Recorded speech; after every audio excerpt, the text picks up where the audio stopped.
Bismillahirrahmanirrahim. Alhamdulillahirabbil alamin. Kebetulan dapat juga balik daripada Mekah hari Jumaat, first flight. Lagi awal daripada yang KT lah, kita commercial flight. Alhamdulillah di sana Allah bagi ujian macam-macam. Walaupun bila orang sebut pergi sekejap 8 hari, we call it dalam kerongan VIP, sebenarnya tak ada. Dia tak ada VIP dekat Mekah. Allah ajar semua orang sama je. You bayangkan Allah nak bagi kat saya ni satu rezeki sebenarnya. Dalam grup saya ni, saya tak ramai. Grup saya kecil je, tak ramai. Jadi kita pergi sehari sebelum wukuf, malam tu sempat buat tawaf qudum, buat sa'i. Esok tu terus ke Arafah. Jadi dalam satu grup tu, kebetulan masa saya nak pergi ke Arafah tu, ada satu family nak ikut. Dia nak join saya. Dia ikut travel, tapi dia kata saya nak join Ustaz. Jadi saya kata okey, tak ada masalah. Dia join lah 5 orang. 5 orang ni, daripada 5, 2 orang kursi roda. You bayangkan, dia sihat, tapi dia orang tua. Jadi dia sepatutnya pakai kursi roda, and then dia pakai tongkat. Jadi saya tolong macam biasa, saya akan layan jemaah macam biasa. Saya akan pastikan dia orang punya Arafah dia orang tu selesai, dia orang punya makan minum dia orang selesai, ibadat dia orang selesai. Lepas tu daripada Arafah kami berpindah ke Muzdalifah. Malam tu ke Muzdalifah sampai pukul 2 pagi saya. Cumanya saya terpaksa tinggalkan dia di Arafah tu, di Muzdalifah. Saya terpaksa tinggalkan dia ni pukul 2 pagi. Sebab saya terpaksa, sebab saya tak duduk di Mina.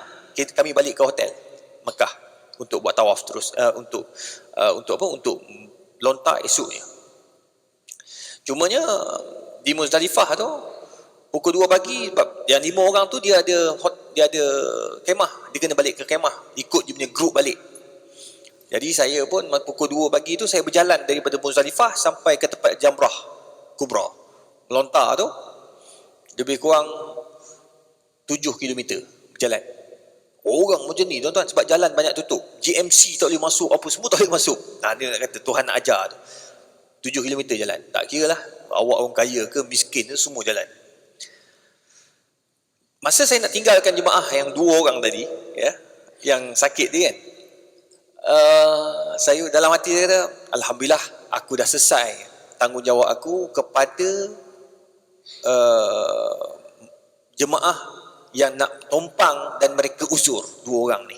Alhamdulillah sekarang ni aku boleh fokus pada jemaah aku. Sampai dekat Mekah, dah pagi tu sampai tu kita orang melontar, subuh tu kita orang melontar Jamrah Kubra, balik hotel berehat. Petang lepas kita orang makan tu, makan kat hotel dekat disaji bawah tu. Tak ada disaji dah sekarang ni, dia restoran Melayu ada, tapi saya tak makan Melayu lah, saya tetap makan Arab juga. Lidah my mother tongue is lidah Arab. Jadi duduk Arab lama, dia orang nak cari Melayu lah. Saya memang Arab. So datang satu family pula.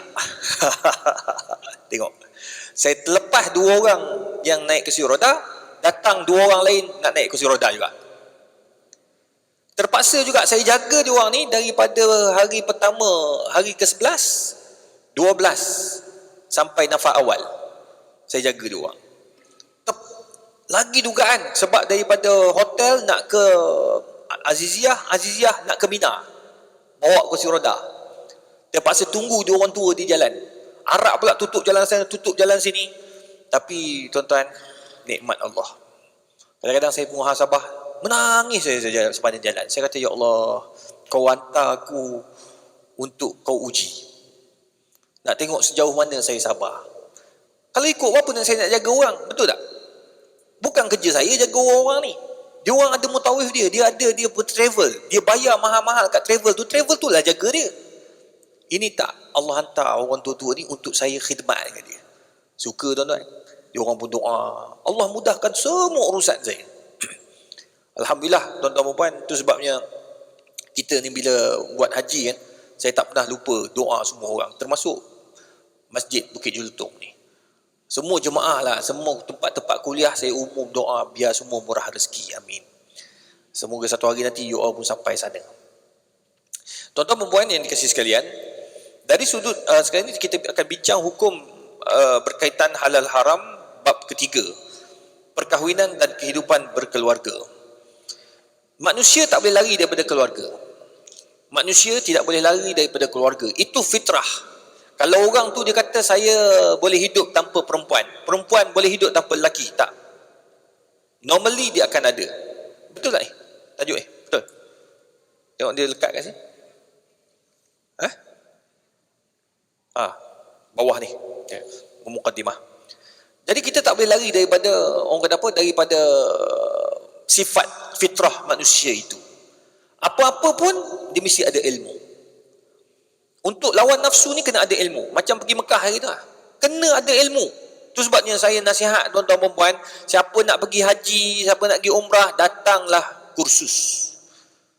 Bayangkan masa kita daripada Aziziyah tu nak masuk ke Mekah, nak pergi mabit, mabit di Mina, berapa ramai yang mereka ini duduk di luar kawasan mabit.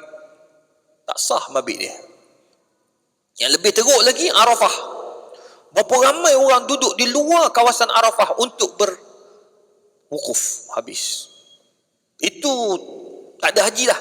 Sebab Al-Hajju Arafah. Haji tu mesti ada Arafah. Itu sebab penting ada ilmu. Sama juga macam bab perkahwinan. Kena ada ilmu. Jangan menghampiri zina. Ni 2, 3, 4 hari ni kecoh. Ustaz terkenal. Bila sebut ustaz terkenal, orang semua tanya kita pula. Tanya kita, orang ingat saya. Tak ada kerja kot aku nak layan semua tu. Tapi nak bagi tahu, kita pun tak tahu dekat UC. Kata, ni siapa ni ustaz terkenal ni? Ada isu kes rogol, didakwa kes rogol, ada orang buat report. Dia benarnya benda-benda macam ni fitnah. Fitnah manusia adalah dua. Pertama, perempuan. Yang kedua, duit. Dua benda ni lah yang fitnah paling takut sekali. Saya tak pelik. Bab perempuan, dia boleh buat apa saja. Contoh. Orang pergi report kata, na'udzubillah lah kan, kata Dr. Izhar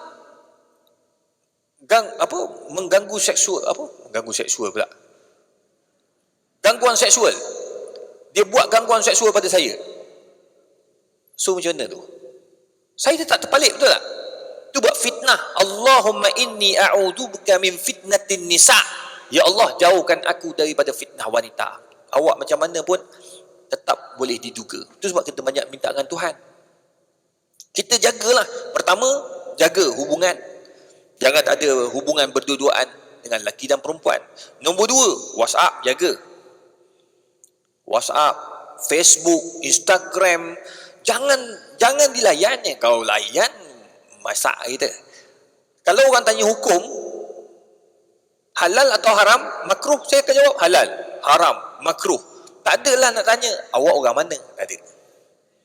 Dia mula tu, dia bila ada benda-benda macam tu yang kita risau. Dia akan menarik.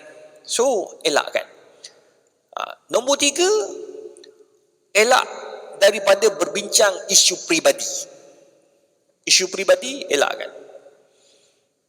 Dia benda macam tu kena berhati-hati lah. Isu peribadi. Perempuan ke, lelaki ke, tak payah cerita isu peribadi. Nak isu peribadi, buat satu kaunseling khas. Berdaftar, menulis dan sebagainya. Kalau tidak, boleh terjebak, na'udzubillah. Itu sebabnya kena berhati-hati lah. Kena jaga itu je. Kita tak boleh nak kata orang tu itu betul-betul progol atau tidak. Tak boleh. Mahkamah yang boleh tentukan. Kita tak boleh, sebab kadang-kadang fitnah tu macam-macam. Dia print screen, kita tulis lain, dia tulis lain. Macam-macam cara tuan-tuan nak menipu ni. Biar polis buat siasatan. Jangan menghampiri zina. Tidak hairan lagi jika kita lihat semua agama samawi bersepakat atas pengharaman zina dan menentangnya dengan keras. Dan agama yang terakhir ialah Islam. Inna ad-dina indallah al-Islam. Agama yang dibawa oleh Nabi SAW. Zina tidak dibenarkan sebab Allah sebut wala taqrabu zina innahu kana fahishatan wa sa'a sabila. Jangan mendekati zina sebab ia sangat buruk. Zina ni pelik. Kalau tanya doktor-doktor perubatan, ni dari sudut saintifik pula. Bila kita berzina ni, doktor boleh tahu daripada penyakit kemaluan tu, penyakit kelamin tu, ini hasil zina atau tidak. Pelik. Baru ni saya jumpa Dr. Leila. Dia ni ada klinik dan dia orang senior lah. Bila dia tengok, dia kata, kebetulan saya ada ketuat kecil je sini. So dia bagi asid. Dia kata, "Ustaz tahu tak, Ustaz?" Dia pun jenis suka bercerita dari sudut saintifik. Sebab dia tahu saya kaji saintis. Saya banyak kaji fake dan sains. Ustaz tahu tak, Ustaz? Kami doktor ni ada beberapa perkara yang kami dapat kenal pasti berhasil daripada kajian dan observation yang kami dapat daripada orang datang tu.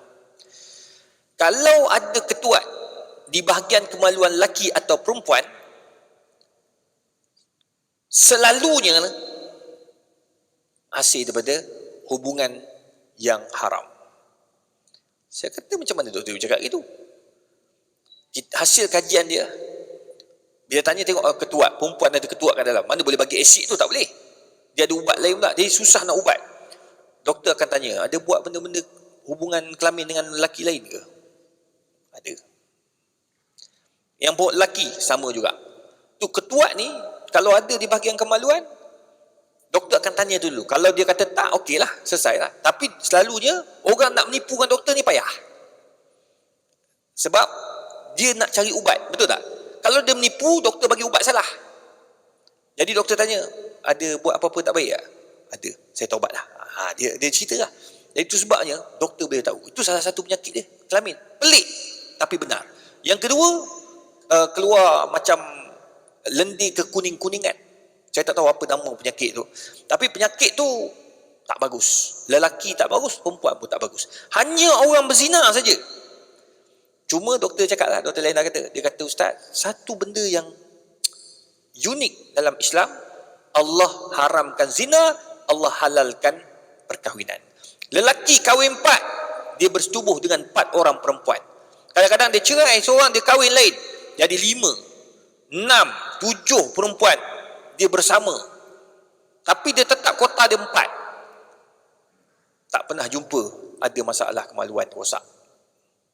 Hebat kan? Benda halal dengan benda yang haram.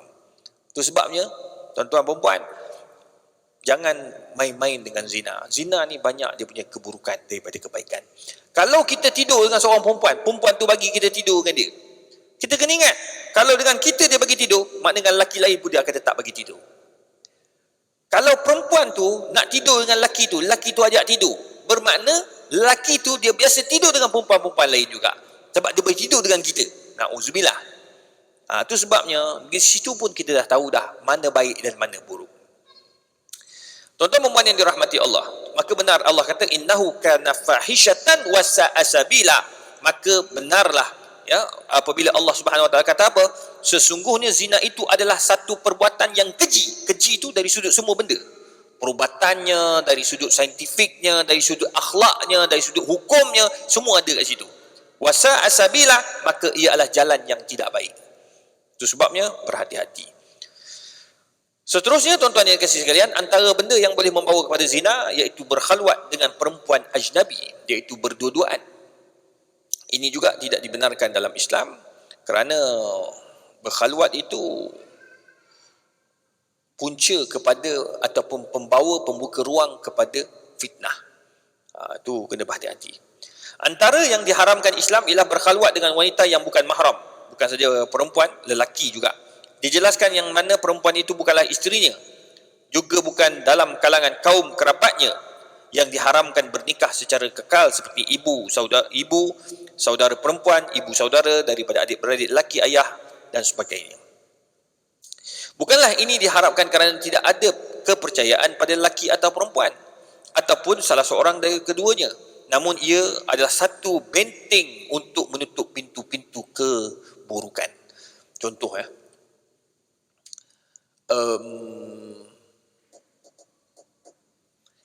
sepupu. Puan ada sepupu, puan ada sepupu. Betul tak, puan? Sepupu lelaki. Jadi sepupu lelaki tu dia datang rumah puan. Suami tak ada. Dia masuk dekat rumah, boleh tak dia masuk rumah? Sepupu lelaki. Boleh tak, Kak? Ha?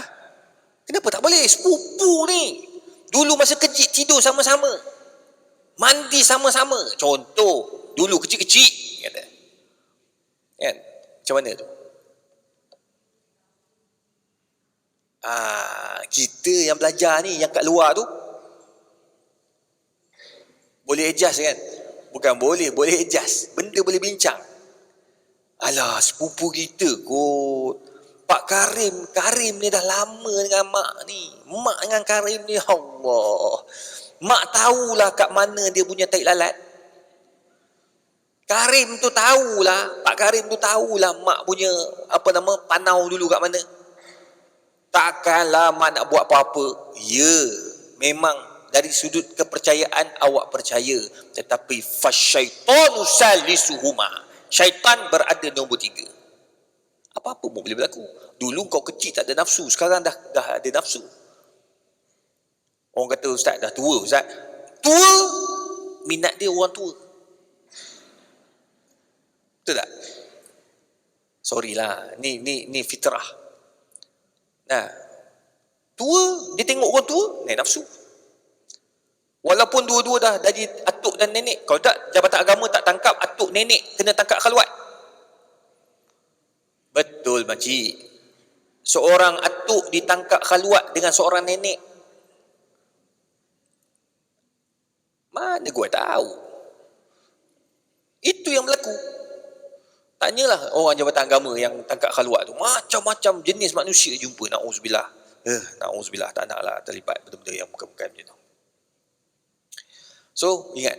Dia bukan tak percaya, bukan isu kepercayaan, tetapi saddu zara'i, tutup pintu-pintu yang boleh bawa pada maksiat. Sama juga dengan abang ipar, adik ipar, lelaki, perempuan. Ni, surat khabar mana saya baca baru ni? Lelaki berkongsi isteri dengan adik-beradik. Macam mana tu? Kakak kau sapu, adik kau sapu. Ini bukan baru ni, ini dah lama dah. Tahun 2009 ke 2010, Metro telefon tanya, ustaz ni macam mana ni? Di sebuah negeri, seorang adik berkahwin dengan abang ipar dia. Abang ipar ni pula masih lagi duduk dengan kakak ipar. Adik ni telah mempunyai anak yang umur sudah mencecah 12 tahun. So how? Macam mana tu? Dekat sebuah negeri. Masuk Metro masa tu, harian Metro. Saya kata ada ustaz, ada. Ini yang berlaku. Jadi maknanya, tu sebabnya kena jaga. Tak kira lah adik-adik ipar ke, abang ipar tasbih, gantung kat tekak 3 lapisan. Tak boleh. Dia tasbih tu boleh tertinggal, tahu tak?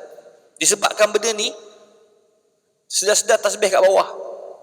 Tak ada dah tasbih ke apa ke tak ada. Tu sebabnya, Datuk Harudin kata apa? Ustaz juga adalah manusia. Whatever is, awak kena ingat, itu adalah manusia. So, berhati-hati. Bila namanya lelaki, awak boleh percaya pada perempuan saja. Lelaki, macam saya, percaya pada lelaki saja. Perempuan, no. Pernah sekali dekat Mekah, saya bawa jemaah. Dalam jemaah tu ada seorang perempuan, dia ni janda. Dia ni pula masalahnya mewah. Dekat Madinah saja dia dah habis RM12,000 beli barang.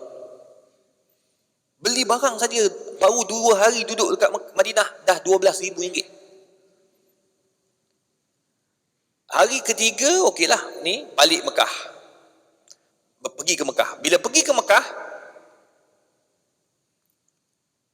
kita orang buat tawaf apa semua selesai apa semua, habis umrah, balik hotel. Biasalah, balik hotel lepas subuh kan, tidur lah. Pukul 10, ketuk pintu. Kita buka. Sebab takut ada orang mati. Kenapa? Ustaz, tolong Ustaz, tolong Ustaz. Kenapa? Duit saya. Kenapa dengan duit? Duit saya tu, saya rasa dalam baju pagoda dia, 27,000. Dia compare tu. Dalam baju pagoda dia, dia dah bagi kepada, dia lupa buang. Duit tu dia lupa buang, dia bagi kepada Dobi. Dobi yang datang ke apa? Ke bilik hotel tu.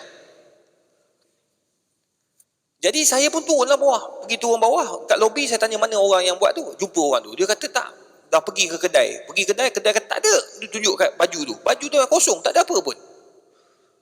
Saya kata dalam bilik kot. Ustaz, saya tak boleh ni, saya risau ni. Ustaz, mai tolong carikan saya. Tolong carikan dia pula dah. Saya kata mana boleh saya masuk bilik awak. Kata panggil tu kakak-kakak tu suruh pergi cari sekali. Tak, biar ustaz kan ketua. Mana ketua pun tak boleh masuk bilik perempuan. Kadang-kadang kalau lah kenalah saya ni naik kata. Masuk je lah. Kan? Tak boleh. Elak. Better. Bukan better, wajib elak. Bukan better lah. Wajib elak sebab itu mendorong kepada maksiat. Rupa-rupanya betul. So cari dalam bilik tu, memang tak ada lah. Saya pun pergi balik kedai Arab tu. Belakang hotel je, dekat Hilton belakang hotel tu. So, saya tanya Arab tu. Saya kata, aku saat tasil di amni duali. Aku akan telefon pihak polis untuk buat siasatan. Dia panggil siasatan tu. Apa benda? Amni duali ni keamanan negara lah. Bila dia dengar perkataan itu, terus dia mengaku. Kata, khalas, mawjud. Duit ada dengan aku. Sebab Arab ni kalau datang polis buat siasatan, habis dia. Tutup kedai, tangan jalan sebelah. Potong dekat masjid, dekat Riyadh, dekat Jeddah. Potong tangan. Tu panggil orang Arab juga takut benda tu. Lah kali dia kata, minta maaf, aku minta maaf. Dia minta maaf habis-habis. Lah kali baju tu semua free dia basuh. Dia mengakulah dia ambil. Tu sebabnya kena berhati-hati. Khalwat cuba elakkanlah. Dia dibenarkan kalau kecuali kita naik kereta, teksi, Grab. Kalau tak ada pilihan dah, nak pilih perempuan punya Grab, tak naik kapal terbang kita. Lah kali naik boleh, tapi duduk belakang. Depan tak boleh. Kalau kata Grab kata duduk depan boleh tak? No, minta maaf, tak boleh. Duduk depan tak boleh, saya duduk belakang. Duduk belakang. Jangan duduk bergerak, duduk kat situ je lah. Takut berpindah pula duduk atas peha orang tua depan tu. Tak boleh. Baik. Sekarang ni macam-macam tuan-tuan. Bini orang dengan suami orang dengan bini orang. Semua ada. Na'uzubillah.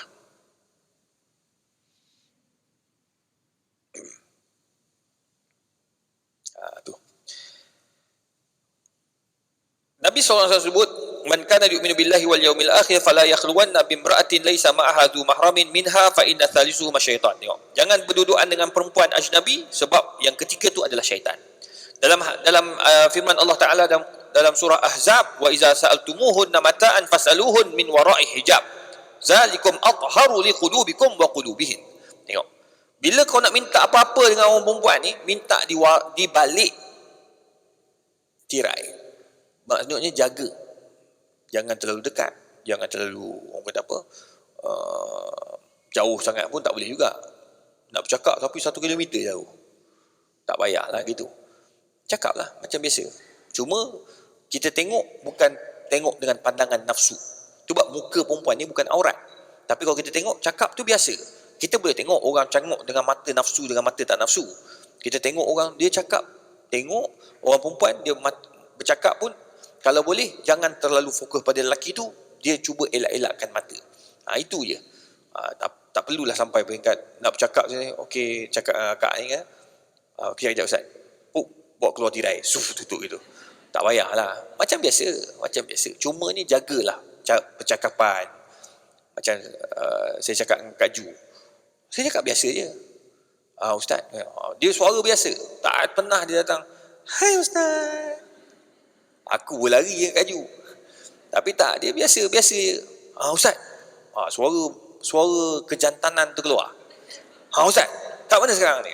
Dia macam tu suara. Saya dengar, orang tua ni bukan main dia. Garang betul. Itu tak apa. Jangan menggunakan suara perempuan tu. Baik. Dalam ni dia disebut sepupu, memang dia sebut. Dalam satu hadis Nabi kata wa iyyakum wadkhulu 'ala nisa faqala rajul min al-ansar ya Rasulullah afara'aita al-hamu qala al-hamutul maut. Nabi tak bagi orang lelaki duduk dengan perempuan kan. Jadi sahabat tanya, Ansar, orang Ansar ni dia terbuka sikit. Orang Ansar ni menyanyi pun zaman dia Nabi benarkan menyanyi apa semua zaman di Madinah. Orang Ansar ni dia hiburan banyak. Duduk dengan lepak dengan perempuan pun orang Ansar. Jadi orang Ansar ni cakap pada Rasulullah, bila Nabi kata tak boleh duduk dengan orang perempuan, berkhaluat dengan perempuan, sahabat Nabi tanya, ya Rasulullah, macam mana dengan sepupu? Maka Nabi jawab, alhamu al-maut. Ya, ipaduai juga adalah termasuk dia mana? Ipaduai itu sama seperti maut. Maksudnya boleh bawa kepada keburukan kalau tak dijaga dengan baik. Baik. Memandang jantina berlainan dengan nafsu syahwat. Ni kalau tengok jantina berlainan dengan nafsu syahwat dibenarkan atau tidak? Antara yang diharamkan Islam dalam permasalahan keinginan seks ini ialah pandangan seorang lelaki kepada wanita. Begitu juga sebaliknya. Ini kerana pandangan mata itu ialah kunci hati yang boleh membawa kepada fitnah. Dan seterusnya terpersona untuk melakukan zina. Na'udzubillah. Dalam satu syair sebut, kullul hawadisi mabda'uha minan nadari wa mu'zamun nadari wa mu'zamun nari min mustasghari syarari. Semua perkara yang berlaku itu bukanlah melihat mabda'uha minan nazar. Dia bukan saja menjadi punca kepada mata. Besarnya api berasaskan dari bunga api yang kecil. Maksudnya dia punya nak cerita ni syair ni. Kullul hawadisi mabda'uha minan nazari. Setiap benda berlaku tu bermula dengan mata. Mata dia mula memikir. Dan kebiasaan api yang besar itu bermula dengan api yang kecil. Daripada kejahatan api yang kecil, iaitu bunga api yang kecil. Rokok menyebabkan rumah terbakar. Itu bermula daripada benda yang kecil. Jadi sama juga macam zina, dia bermula daripada benda yang kecil, daripada mata. Na'udzubillah. Cuba dalam satu riwayat pesyair Arab, ya, dia kata nazratun fabtisamatun fasalamun fakalamun famau'idun faliqa'u faakhiruha batikh. Ini Arab sambung pula guru saya. Permulaan zina itu bermula nazratun, mula dengan mata. Mula mata. Tengok, handsome. Cantik. Mula mata. Mata, apa-apa pun mata. Kecuali nak guna untuk nak jadikan suami atau isteri, itu lain. Nazratun. Khadijah tengok pada Nabi SAW dengan mata. Dia tengok Nabi bagus, baik, akhlak, dan dia nak kahwin dengan Nabi SAW. Nampak? Mula dengan mata. Fabtisamun, mula dengan senyuman.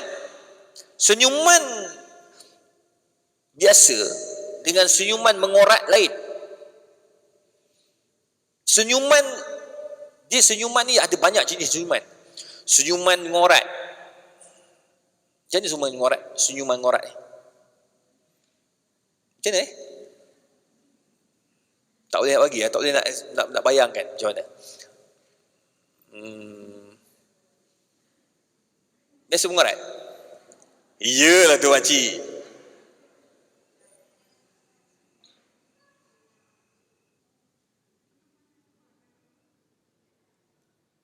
Mata dengan senyuman. Macam mana? Macam mana? Ya, gitu. Dia pandai buat ni Jalaluddin Hasan. Dia memang pandai. Nanti kita tanya dia macam mana senyuman ngorat ni. Nak kena belajar juga tu. Dia memek muka. Tu bab macam kita bahasa motivasi kan, dia ajar tu, memek muka tu. Dia ada yang itu dipanggil senyuman mengorat. Yang kedua, senyuman pesenda.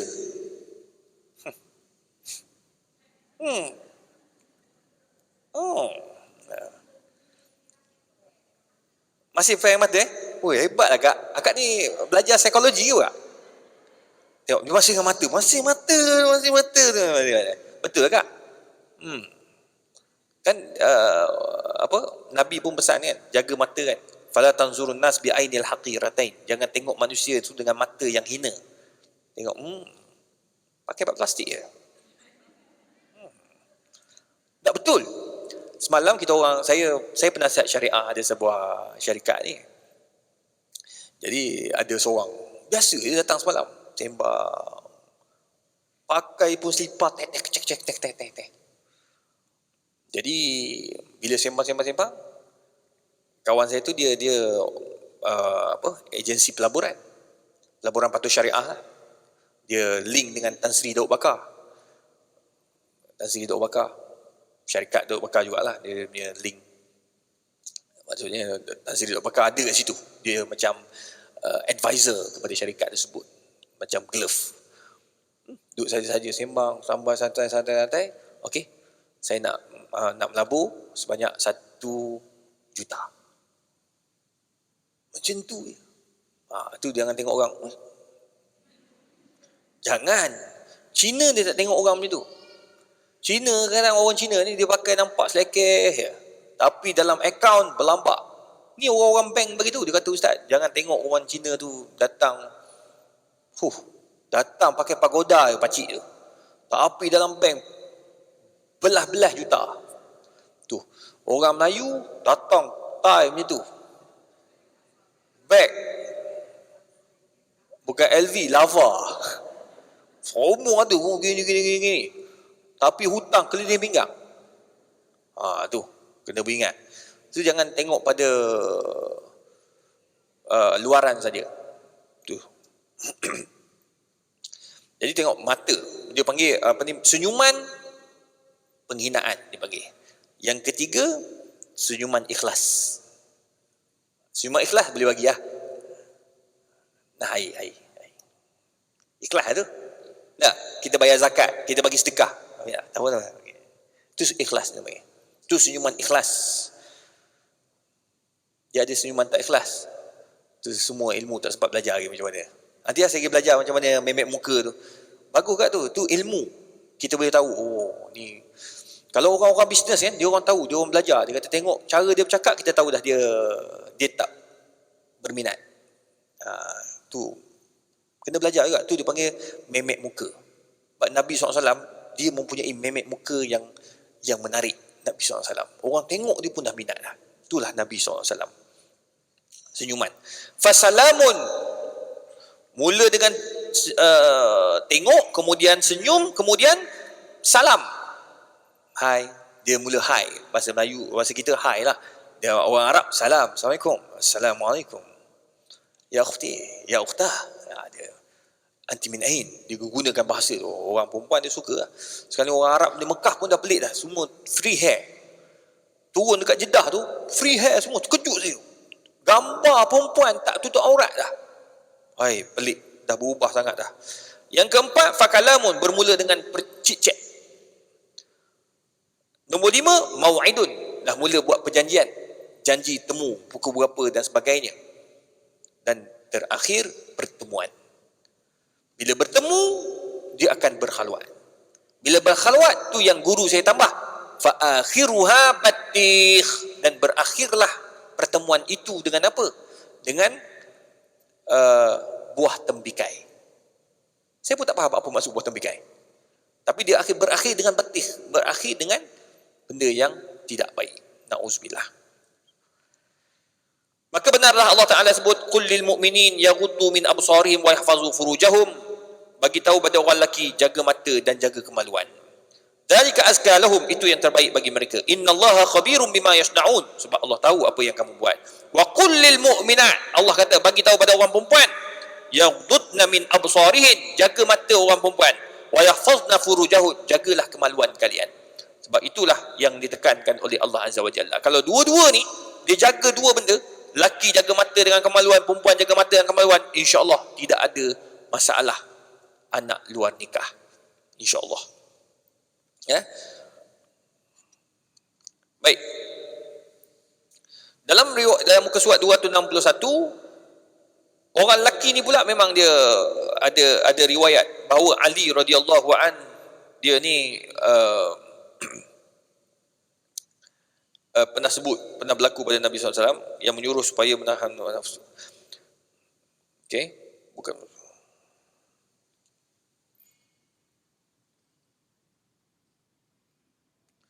Rasulullah SAW pernah mengatakan kepada Sayyidina Ali radhiyallahu anhu, "Ya Ali, la tutbi'in nazarata an-nazrah, fa innaha lakal ula wa laysat lakal akhirah." Wahai Ali, jangan kamu tengok banyak kali. Kita kalau tengok sekali ya, dah. Kalau tengok dua kali, itu syaitan. Katakan perempuan tengok lelaki handsome, oh, dalam hati handsome-nya. Dah cukup lah sekali. Tu rezeki Allah bagi tengok. Lepas tu bila tengok, niat doa, ya Allah bagikanlah aku suami macam tu. Macam you all janganlah.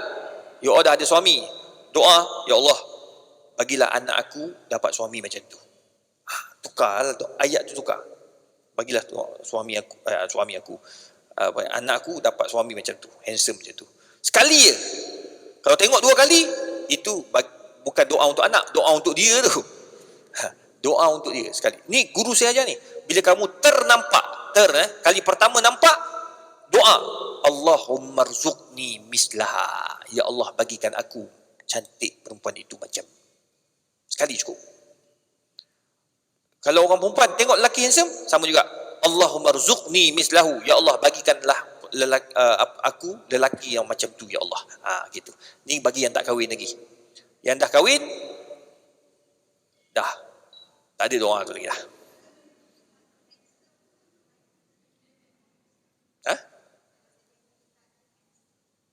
Tengok sekali je. Tengok sekali tutup bawah. Tengok buku. Dia handsome, cantik ni subjektif. You all jangan tanyalah, ni handsome ke cantik. Subjektif. Betul tak? Saya tanya kawan saya, orang Afrika. Baru ni saya suka, walaupun pergi sekejap, saya jumpa ramai kawan. Kawan saya yang belajar 21 tahun yang lalu. Jumpa Widat, jumpa si Adam Jiputi. Saya pernah tanya dia orang, dia kata kau tak nak ke kahwin orang Malaysia? Oh la. Jilts musjilna. Dia kata kulit kau orang ni tak sama macam kulit aku juga cantik dia. Tengok dia subjektif. Kita tengok dia, Allahu Akbar. Tak payah pakai sunblock lah. Betul tak? Tak payah lah. Kau orang habis duit sunblock macam mana? Dia orang tak ada masalah. Duduk dekat Arafah tu panas-panas. Oh, tak ada masalah. Kawan saya, geng-geng saya semua pakai sunblock. Saya kata, pi budak-budak ni. Saya tak pakai lah. Tapi nak bagi tahu memang panas betul. Panas. Selipar saya tebal tu dia nipis. Cair. Koyak kaki. Panas. Tapi nak bagi tahu tuan-tuan, dia orang tengok orang kita tak cantik. Kita tengok orang dia tak cantik. Tapi mereka tengok orang dia cantik. Itu subjektif. Mata. So, kena jaga mata. La haula wala quwwata illa billah. Tengok sekali ya, doa. Fa innama lakal ula, kamu boleh tengok sekali ya. Walaysat lakal akhirah. Nabi kata jangan tengok yang kedua. Dalam satu riwayat Nabi kata al-ainani tazniyan wa zinahuma an-nazar. Mata itu berzina, tapi apakah zina mata? Iaitu dengan melihat kepada benda-benda yang tak baik. Itu sebabnya jangan tengok yang benda-benda yang tak baik, antara pornografi. Sekarang ni pornografi tinggi, antara yang tertinggi di Malaysia, tahu tak? Kalau ikutkan SKMM, dia orang buat kajian, penonton pornografi ni macam tu naik. Tak tahu macam mana. Kita dah minta untuk orang sekat, tapi tak boleh sekat sebab dia web. Dulu beli video, dia orang kata. Video lucah. Lepas tu VCD lucah. Sekarang tak payah dah. Tekan, klik semua dapat. Anak pula semua pegang benda tu. Tu menakutkan tuan-tuan perempuan. Menakutkan. Allah Rabbi, semoga Allah jaga anak-anak kita. Saya ada anak lelaki, anak perempuan. Saya pun tak tahu sebab dia orang pun ada komputer. Saya hanya serah pada Allah. Ya Allah, kau jagalah anak aku. Ya Allah, aku dah buat macam-macam dah. Dah jaga, dah tolong. Tambah zaman sekarang anak lelaki dia suka duduk bilik. Aduh. Mak dia bergaduh dengan mak keluar. Mak anak kata, "Mama ni nak suruh keluar, nak pergi mana?" Dia anak lelaki zaman sekarang tak macam dulu. Dulu anak perempuan dalam bilik. Sekarang ni anak perempuan kat luar, anak lelaki kat dalam. Terbalik biar. Betul tak? Dia suka tak rumah. Rupanya main game. Allah musta'an. Baik. Saya rasa cukup sekadar itu. Sampai ke muka surat 261. Tentang mata yang berzina. Nanti kita akan bincang haram melihat aurat. Nanti haram melihat aurat ni saya akan bincang nanti. Apa masa saya buka soalan ni. Dia lambat sikit sebab kita ada ni kan, ada kematian. Saya duduk kat luar. Tak boleh masuk. Apa nama tu? Macam mana yang tak boleh tengok tu? Aurat yang macam mana? Aurat macam mana? Kalau katakan disebabkan aurat itu tak boleh tengok, macam mana doktor kerja? Doktor ni bila kata accident, kata akak accident, na'udzubillah lah accident, dia buka habis baju ni. Saya kan pernah accident. Balik daripada TV3. Turun apa nama, sebab kita tak boleh tidur. Dalam ambulans tu doktor, Ustaz jangan tidur, Ustaz jangan tidur. Tak tidur. Tapi macam nak tidur tau. Dia tak bagi tidur. Dia, Ustaz jangan tidur, Ustaz jangan tidur. Put dia sembih air. Sampai turun je tu, orang yang tolak tu, ni bukan Ustaz yang dalam TV tadi ke? Dia orang pun tahu perasan, dia tolak. Kejap panggil doktor perempuan datang. Doktor perempuan, kebetulan masa tu doktor perempuan yang jaga. Time tu doktor perempuan dia ada. Bang, tak ada bang. Potong. Daripada bawah atas, potong, buang habis pun baju. Buang baju. Tak ada apa tinggal. Saya tak boleh gerak. Memang sakit. Masa tu tulang belakang sakit. Gerak. Saya nak buka mata gitu. Tengok doktor tu. Pegang senang, pegang sini. Allah Akbar. Semoga aku tak akan jumpa lagi doktor itu. Siap bagi dia minta maaf. Minta maaf Ustaz ya, saya terpaksa pegang ni. Habis semua dia pegang. Saya kata, aku sakit belakang, kenapa kau pegang tempat lain? Tapi itu tugas dia. Dia ada pot-pot yang dia kena pegang. Sini, belakang ni, depan ni, semua. Habis semua dia pegang. Tapi itulah tugas dia. Adakah berdosa dia? Tak. Nanti kita bincang tu. Jadi macam mana pula ingatan dia? Mesti ingatan lemah. Doktor kot. Dah jadi doktor, ingatan lemah kan benda? Maknanya dia tengok tu ada sebab. Yang tak boleh ni, yang tak ada sebab. Macam mana? Kita bincang pada bulan depan. Bulan depan, minggu depan.